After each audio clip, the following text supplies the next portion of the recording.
Hello students, CDP की कक्षा में आपका एक बार फिर से स्वागत है। पिछली कक्षा में हमने कल्पना और चिंतन के बारे में काफ़ी कुछ पढ़ा था। इनके बीच का डिफरेंस भी हमने देखा था। आज हम चिंतन के उपकरण या साधन के बारे में पढ़ेंगे। तो चलिए शुरू करते हैं। चिंतन, जैसा कि मैंने आपको बताया था कि कल्पना में क्या करते हैं कि जो हमारी पुरानी यादें हैं, पुरानी जो नॉलेज है, उसके बेस पर जब हम कुछ नया सोचते हैं तो वो कल्पना होती है। ये हमें सुख के अनुभव के लिए होती है, यानी कि हम क्षणिक सुख के लिए कल्पनाएं करते हैं, जबकि चिंतन हम समस्या के समाधान के लिए करते हैं, विभिन्न पक्षों को देखते हुए। अब इसके क्या साधन हैं उसको देख लेते हैं। तो पहला साधन है प्रतिमा, यानी कि इमेज।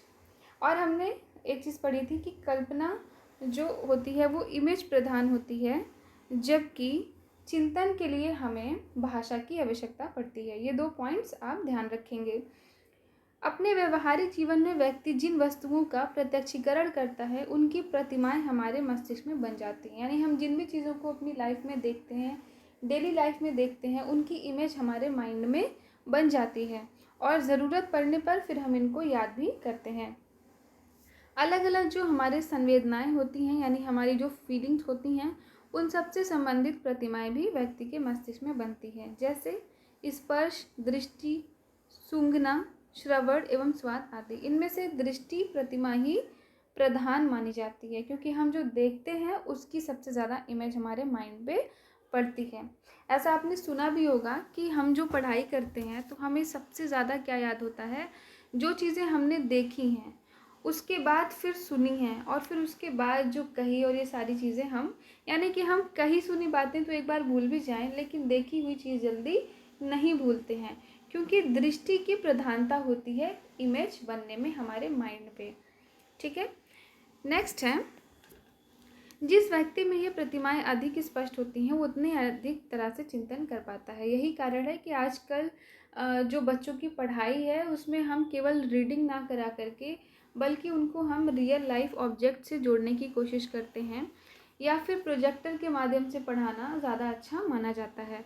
नेक्स्ट है भाषा। चिंतन प्रक्रिया का दूसरा प्रमुख साधन है भाषा, क्योंकि भाषा की सहायता से ही हम जो चीज़ें सोच रहे हैं वो अपने मन में हम उसको बोलते हैं, और अगर भाषा ही नहीं होगी तो हम किस रूप में उसको बोलेंगे। तो हम जो भी हमारी भाषा होती है उसमें ही हम डिस्कशन अपने माइंड में कर रहे होते हैं। तो पहला जो टूल है चिंतन का, वो प्रमुख कौन सा है, वो है इमेज। और दूसरा कौन सा है, लैंग्वेज, यानी कि भाषा।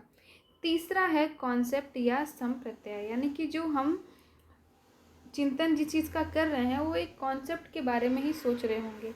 चिंतन का महत्वपूर्ण आधार है, इसे संकल्पना या प्रत्यय भी कहते हैं। चिंतन में व्यक्ति भिन्न भिन्न प्रकार के प्रत्ययों का प्रयोग करता है। जैसे अगर किसी बच्चे से आप पूछें कि गुणों के आधार पर उसके मन में क्या संप्रत्यय आता है।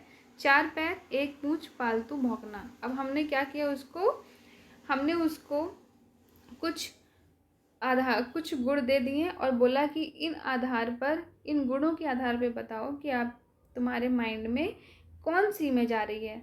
तो आप सबकी इमेज, जो माइंड में इमेज आई होगी वो किसकी आई होगी, भौंकना भी है, ठीक है, पूँछ है, 4 पैर है, पालतू है। तो यहाँ तक तो नहीं, जैसे ही भौंकना बोला कहीं ना कहीं आप तुरंत जान गए कि ये कुत्ते की बात हो रही है। तो मस्तिष्क क्या करता है, वो व्यक्तिगत प्रतिमाओं में निहित विशिष्ट गुणों को निकालकर उनमें जो सामान्य गुण होते हैं उसको मिला देता है। नेक्स्ट है प्रतीक और संकेत।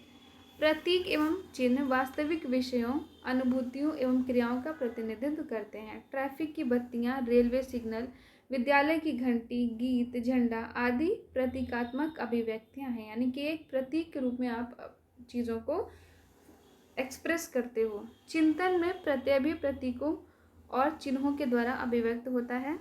जैसे हरी झंडी हमें बताती है कि अब गाड़ी आगे चल सकती है, हमें गाड़ी में बैठ जाना है। बोरिंग, लैंगफील्ड और वेल्ड के अनुसार प्रतीक और चिन्ह मोहर और गोटियां हैं जिनके द्वारा चिंतन का महान खेल खेला जाता है, और इसके बिना ये खेल इतना अभूतपूर्व और सफल नहीं हो सकता। तो हमने क्या क्या देखा, कौन कौन से पॉइंट्स थे हमारे पास। पहला था इमेज, दूसरा था भाषा, तीसरा कॉन्सेप्ट और चौथा है आपका प्रतीक या संकेत। नेक्स्ट है चिंतन का विकास। तो भाषा विकास पर हम चिंतन के क्षेत्र में चिंतन का शिक्षा के क्षेत्र में चिंतन का अत्यधिक महत्व है, क्योंकि अभी हमने देखा कि चिंतन में भाषा की आवश्यकता पड़ती है, तो भाषा के विकास में चिंतन की भी आवश्यकता पड़ेगी। शिक्षा प्रक्रिया को सुचारू रूप से चलाने के लिए चिंतन शक्ति का विकास करना अति आवश्यक है। तभी आप, जैसे आप मैथ की प्रॉब्लम सॉल्व कर रहे हो, तो जब आप में चिंतन का गुण नहीं होगा तो आप कैसे सोच पाओगे। बालक में चिंतन शक्ति के विकास के लिए निम्न उपाय करने चाहिए। पहला तो है भाषा पर ध्यान देना है, क्योंकि भाषा चिंतन का एक अभिन्न अंग है। दूसरा है रटने की आदत दूर करना, क्योंकि बच्चा अगर रट लेगा तो फिर वो कुछ जानने समझने की कोशिश नहीं करेगा।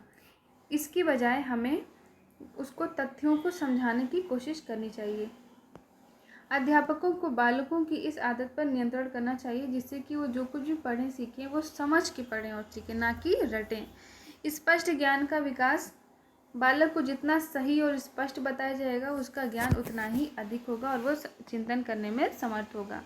विचार अभिव्यक्ति के लिए स्वतंत्रता प्रदान करना, यानी कि चिंतन करने के लिए हमें उसको समय तो देना चाहिए। अब कोई समस्या है, यानी कि सपोज कोई क्वेश्चन है, मैथ का ही क्वेश्चन है, अब हमने क्या किया कि बच्चे को तुरंत ही उसका आंसर बता दिया, तो बच्चा चिंतन कैसे कर पाएगा।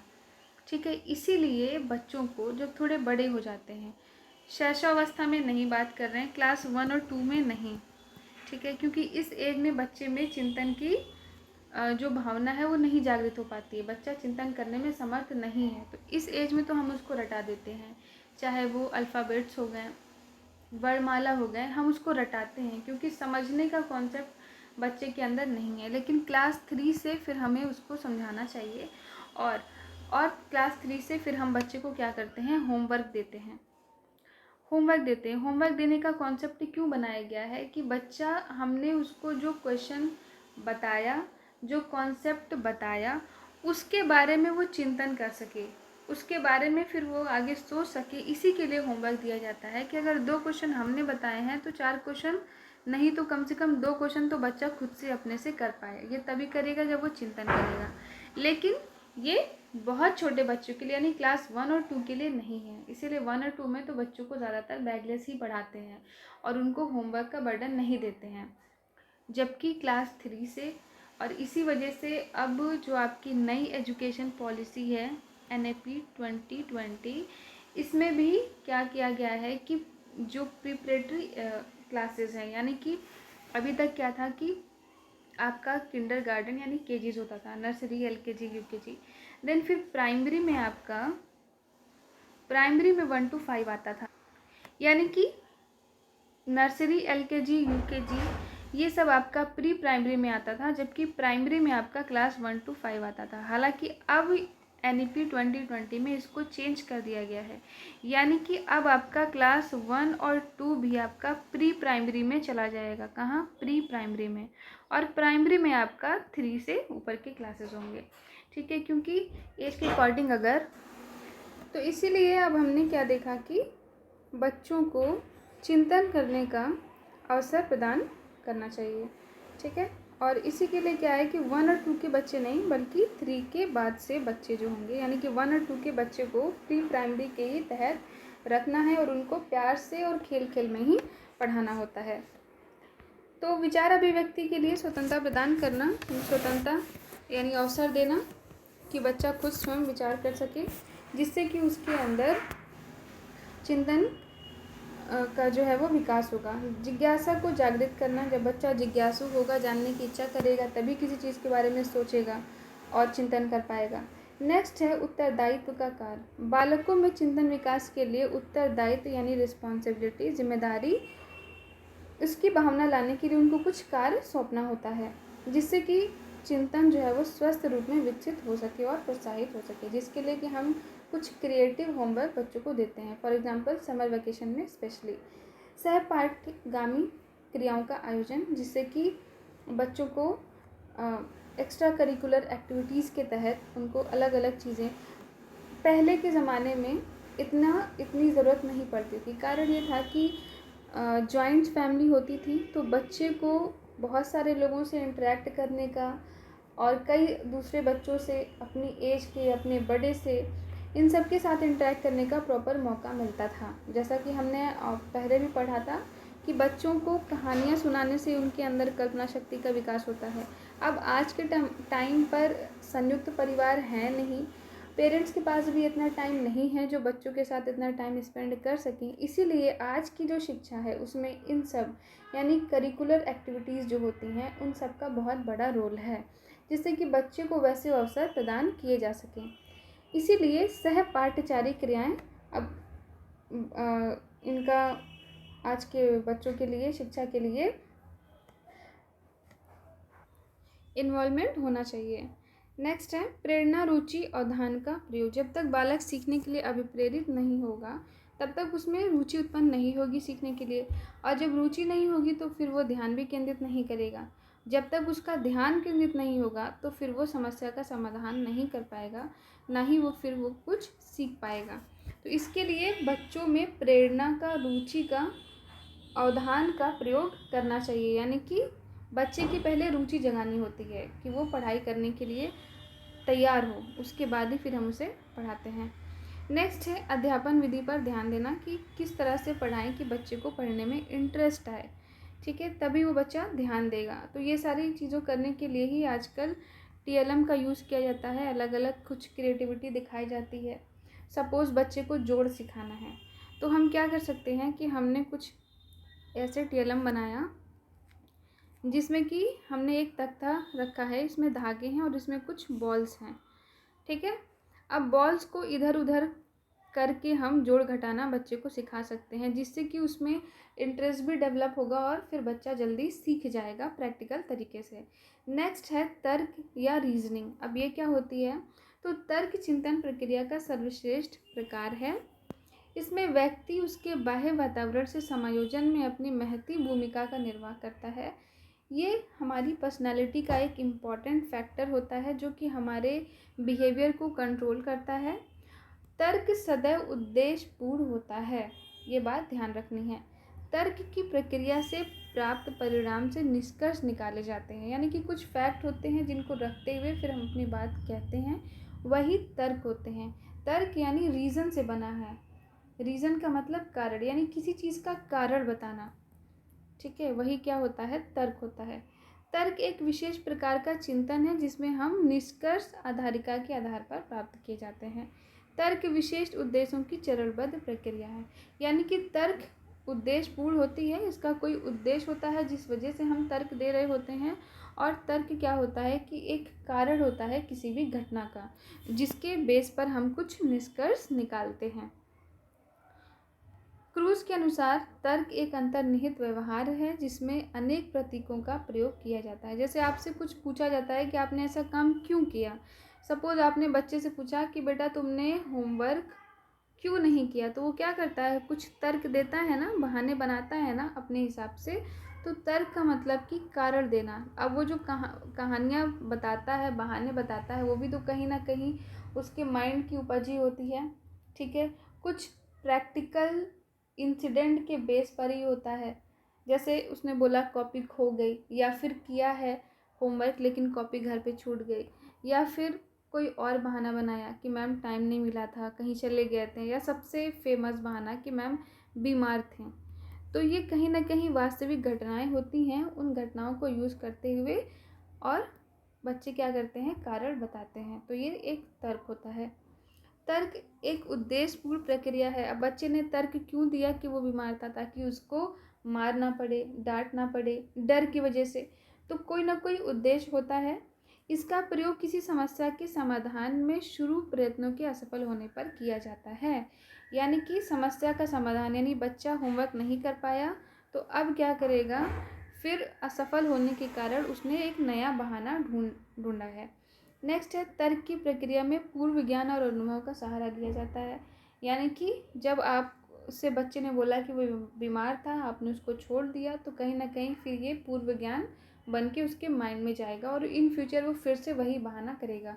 या फिर बच्चा होमवर्क नहीं किया है और उसके पेरेंट्स उसको स्कूल भेज रहे हैं, तो फिर वो घर पे भी बहाना कर सकता है कि मैं बीमार हूँ, स्कूल नहीं जाऊँगा, ताकि उसको टीचर की डांट से या मार से बचना पड़ जाए तो कहीं ना कहीं पूर्व ज्ञान और अनुभव का सहारा लिया जाता है।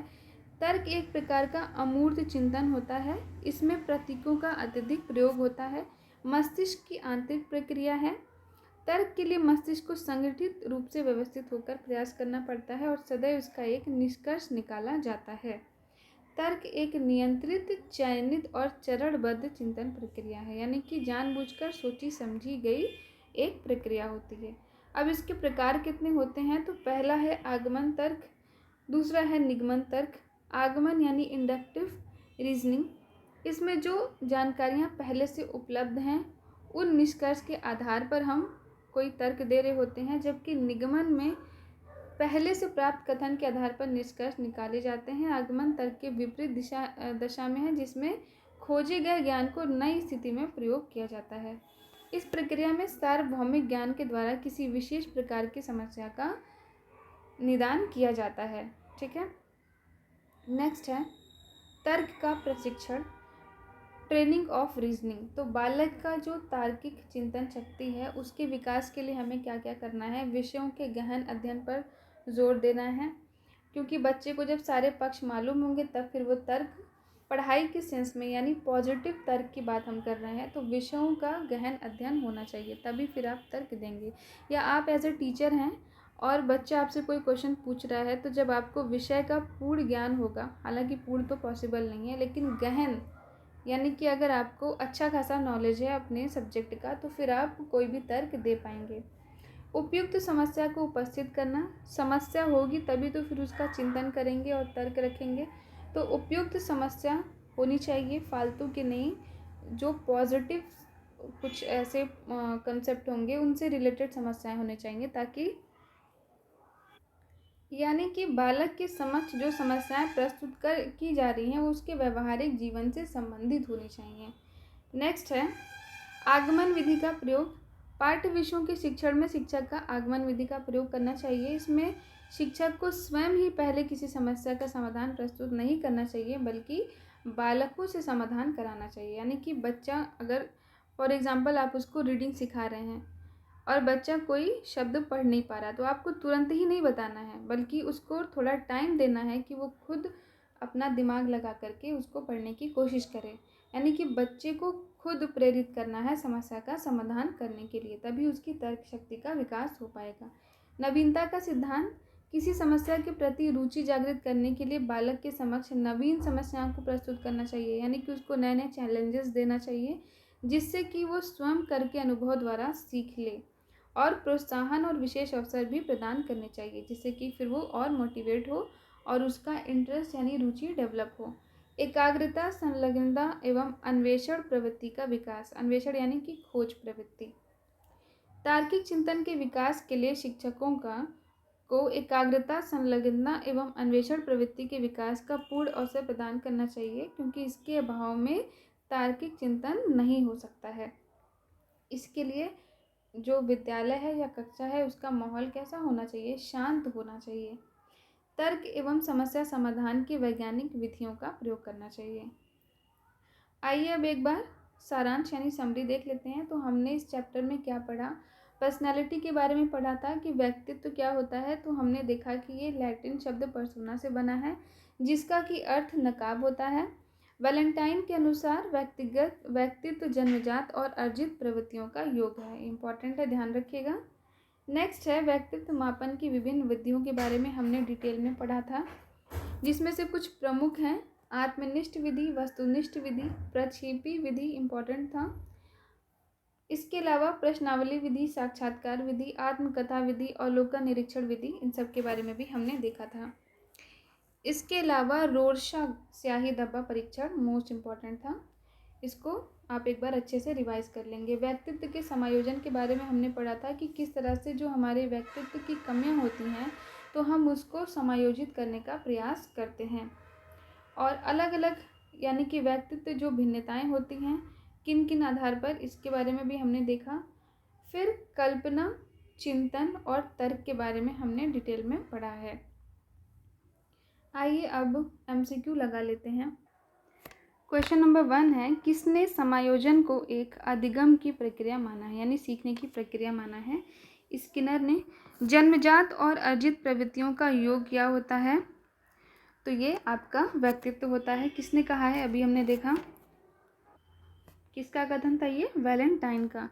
नेक्स्ट है सामाजिकता, सामंजस्य एवं एकीकरण लक्षण है किसका? ये व्यक्तित्व का है। पीयूष ग्रंथि मानव शरीर में स्थित होती है, यानी कि मास्टर ग्लैंड इसको बोलते हैं, ये मस्तिष्क में होती है।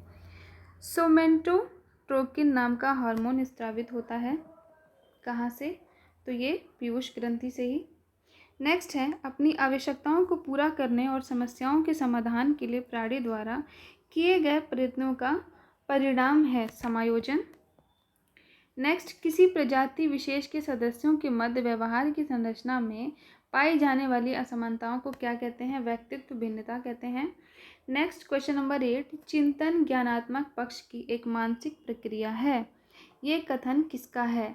तो ये रॉस का कथन है। नेक्स्ट कल्पना के विकास के लिए शिक्षा में किन बातों पर ध्यान देना चाहिए? भाषा विकास पर ध्यान, कहानी सुनाना, काल्पनिक खेल एवं क्रियाओं के लिए अवसर, यह उपयुक्त सभी। तो इसके उपयुक्त सभी राइट आंसर हैं। शारीरिक रचना, बुद्धि, रुचि, व्यक्तित्व आदि में एक व्यक्ति का दूसरे व्यक्ति से भिन्न होना क्या कहलाता है? तो ये व्यक्तित्व भिन्नता कहलाता है। नेक्स्ट है परोक्ष वस्तुओं के संबंध में चिंतन कहलाता है। परोक्ष यानी कि जो सामने नहीं है, परे हैं, वो कल्पना कहलाता है। नेक्स्ट है किसी समस्या का समाधान करने के लिए गत अनुभवों को नए ढंग से समायोजित किया जाना क्या कहलाता है? तो ये तर्क कहलाता है। नेक्स्ट व्यक्ति का संपूर्ण व्यवहार प्रतिमान जो उसकी समस्त विशेषताओं के योग को व्यक्त करता है क्या कहलाता है? व्यक्तित्व कहलाता है। नेक्स्ट इंपॉर्टेंट क्वेश्चन, CAT परीक्षण किस आयु के बच्चों के व्यक्तित्व का मूल्यांकन करता है? 3 से 11 वर्ष। इंपॉर्टेंट है, ध्यान रखेंगे। नेक्स्ट TAT व्यक्तित्व परीक्षण, ये भी मोस्ट इम्पॉर्टेंट है, का निर्माण किसने किया था? तो ये मुर्रे एवं मॉर्गन ने किया था। नेक्स्ट एक ऐसा उत्पादक चिंतन जिसमें किसी समस्या के समाधान के लिए गत अनुभवों को नए ढंग से संगठित किया जाता है क्या कहलाता है? अभी हमने देखा, तर्क कहते हैं। किस मनोवैज्ञानिक ने व्यक्तित्व के मापन के लिए 16P सिद्धांत प्रस्तुत किया था? कार्ल जूंग, जूलियन सेंटर, मॉर्डन ऑलपोर्ट या Raymond Cattell? Right answer Raymond Cattell. Next प्रक्षेपी परीक्षण निम्न में से किसके बारे में जानकारी प्रदान करता है? तो प्रक्षेपी परीक्षण अचेतन क्रियाओं के बारे में जानकारी देता है। नेक्स्ट है व्यक्तित्व परीक्षण के रोर्शा इंक ब्लॉक परीक्षण, ये भी इम्पोर्टेंट है, में प्रमुख होने वाले कार्डों की संख्या कितनी है? यानी कि कितने कार्ड्स होते हैं इसमें? तो ये 10 कार्ड होते हैं।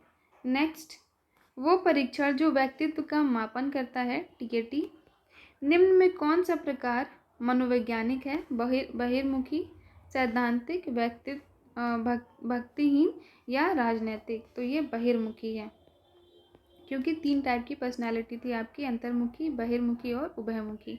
आत्मकेंद्रित व्यक्तित्व का व्यक्तित्व कैसा होता है?